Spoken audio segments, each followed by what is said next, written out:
नमस्कार दोस्तों, तिवारी क्लासेस में आपका स्वागत है। आज के इस वीडियो में समकालीन कथा परिदृश्य के महत्वपूर्ण रचनाकार अखिलेश की कहानी बायोडाटा, इसी का कथासार या सारांश को समझ लेंगे।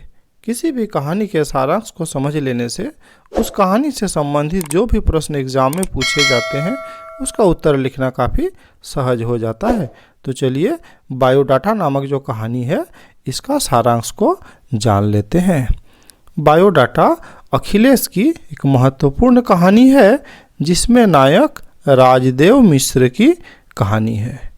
राजदेव मिश्र राजनीतिक पार्टी की युवा शाखा का जिला मंत्री है जो प्रदेश अध्यक्ष मोती सिंह की अनुकंपा से प्रदेश सचिव बनने का स्वप्न संजोता है। राजदेव मिश्र का राजनीतिक जीवन में प्रवेश पारिवारिक परिस्थितियों के चलते हुआ था, जहां 23 वर्षीय राजदेव मिश्र अपने भाभी पर आसक्त था और उसके मुस्कुराने का गलत अर्थ लेते हुए एक दिन भाभी की गोद में जुएं निकलवाने के बहाने ढुलक गया और भाभी की घृणा तथा पिता द्वारा लाठियों से पीटने के बाद राजदेव ने कुछ बनकर दिखाने की ठान ली और राजनीति में जिला स्तर का कोई पद प्राप्त न करने तक शादी न करने की घोषणा कर दी। 36 वर्ष की आयु तक पार्टी की युवा शाखा का जिला मंत्री बनने पर बाल झड़ने तथा दांतों में पायरिया की समस्या ने उन्हें घेर लिया, जिसके परिणाम स्वरूप राजदेव शादी की ओर उन्मुख होकर सावित्री को वधू बनाकर घर ले आया और उसके घर में आते ही राजदेव का राजनीतिक जीवन धावक के समान सरपट दौड़ने लगा। अर्थात जब उन्होंने देखा कि अब तो बाल झड़ने लगे, दांतों में भी समस्या आने लगा, उम्र भी हो गया, तो उन्होंने शादी करने का फैसला किया और सावित्री नामक लड़की से शादी कर लिया। राजदेव विवाह के बाद अतृप्त काम भावना के कारण पत्नी के प्रेम में इस प्रकार मग्न हो गया कि उसके दोस्तों ने उसके राजनीतिक जीवन की मृत्यु तक की घोषणा करके उसको जोरू का गुलाम बनाकर जीवन यापन की आशंका को विश्वास में बदल दिया। अर्थात उसके दोस्तों को भी लगा कि इसका जो राजनीतिक कैरियर है अब तो ये ख़त्म हो गया, अब तो ये जोरू का गुलाम बनकर ही रह गया। लेकिन एकाएक एक दिन राजदेव को बोध हुआ कि असली जीवन संगिनी तो उसकी राजनीति ही है, बाकी सब जीवन संगिनी तो उसके लिए रखेल है। इसीलिए वो अब राजनीतिक जीवन को ही अपनी संगिनी बनाकर उसे अपने जीवन का लक्ष्य बनाएगा।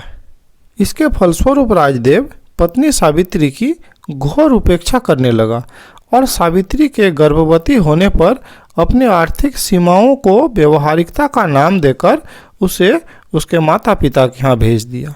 सावित्री द्वारा कई पत्र तथा तार भेजने पर भी राजदेव उसके पत्रों की घोर उपेक्षा करके उसे चिंदी चिंदी कर उस पर पेशाब कर देता था, क्योंकि वह मोती सिंह के साथ प्रदेश सचिव बनने के लिए दिल्ली जा रहा था।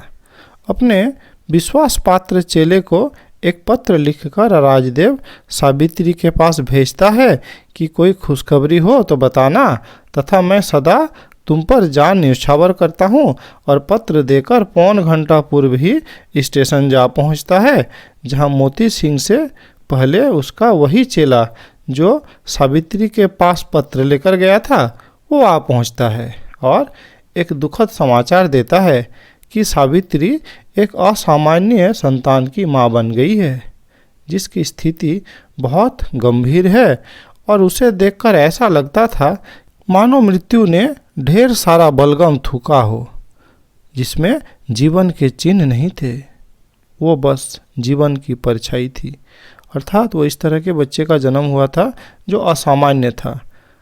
अर्थात राजदेव को तुरंत अभी सब काम छोड़ के अपने पत्नी के पास जाना चाहिए था, लेकिन उसने ऐसा नहीं किया।